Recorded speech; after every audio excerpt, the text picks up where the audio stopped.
I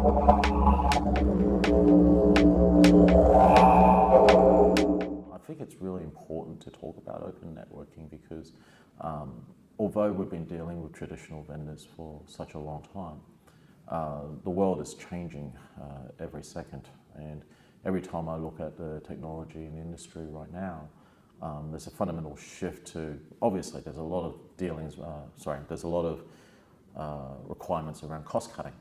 And when we're looking at cost cutting, we're looking at, well, what are the alternatives and what do we actually need? So one of the big things that we started looking at 2 years ago was, through a cost-cutting measure, how do we actually identify what we actually need to use? So we started looking at some of our existing infrastructure and our existing vendors and existing technologies, and realized very quickly that we knew fairly early on that we needed to recognize ourselves that in some instances we were very, very locked into particular solutions.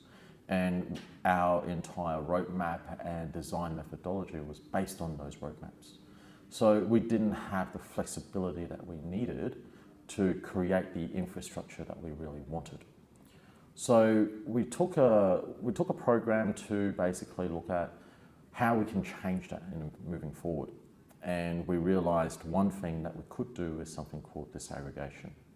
What disaggregation really means is, if you look at a traditional routing element or network function, in a traditional sense, you get a vendor that provides you a box and the related software.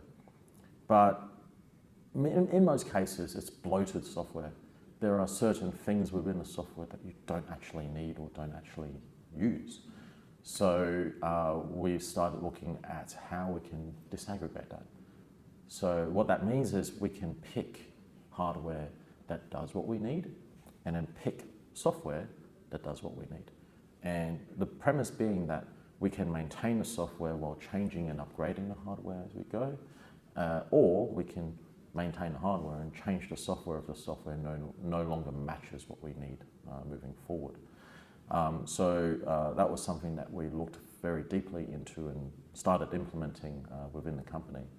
And made a lot of sense to a lot of people, reduced our overall CapEx, reduced our overall OpEx along the way. It's been difficult, but we eventually got to a point where we retrained most of our employees, our engineers, deployed a disaggregated white box solution within the company, and started automating the deployment as well. So it changed the entire thinking around how you actually operate a network. One of the biggest challenges that organizations are going to have is dealing with multiple vendors. So because of this aggregation, you're dealing with potentially 2 or maybe even 3 different vendors.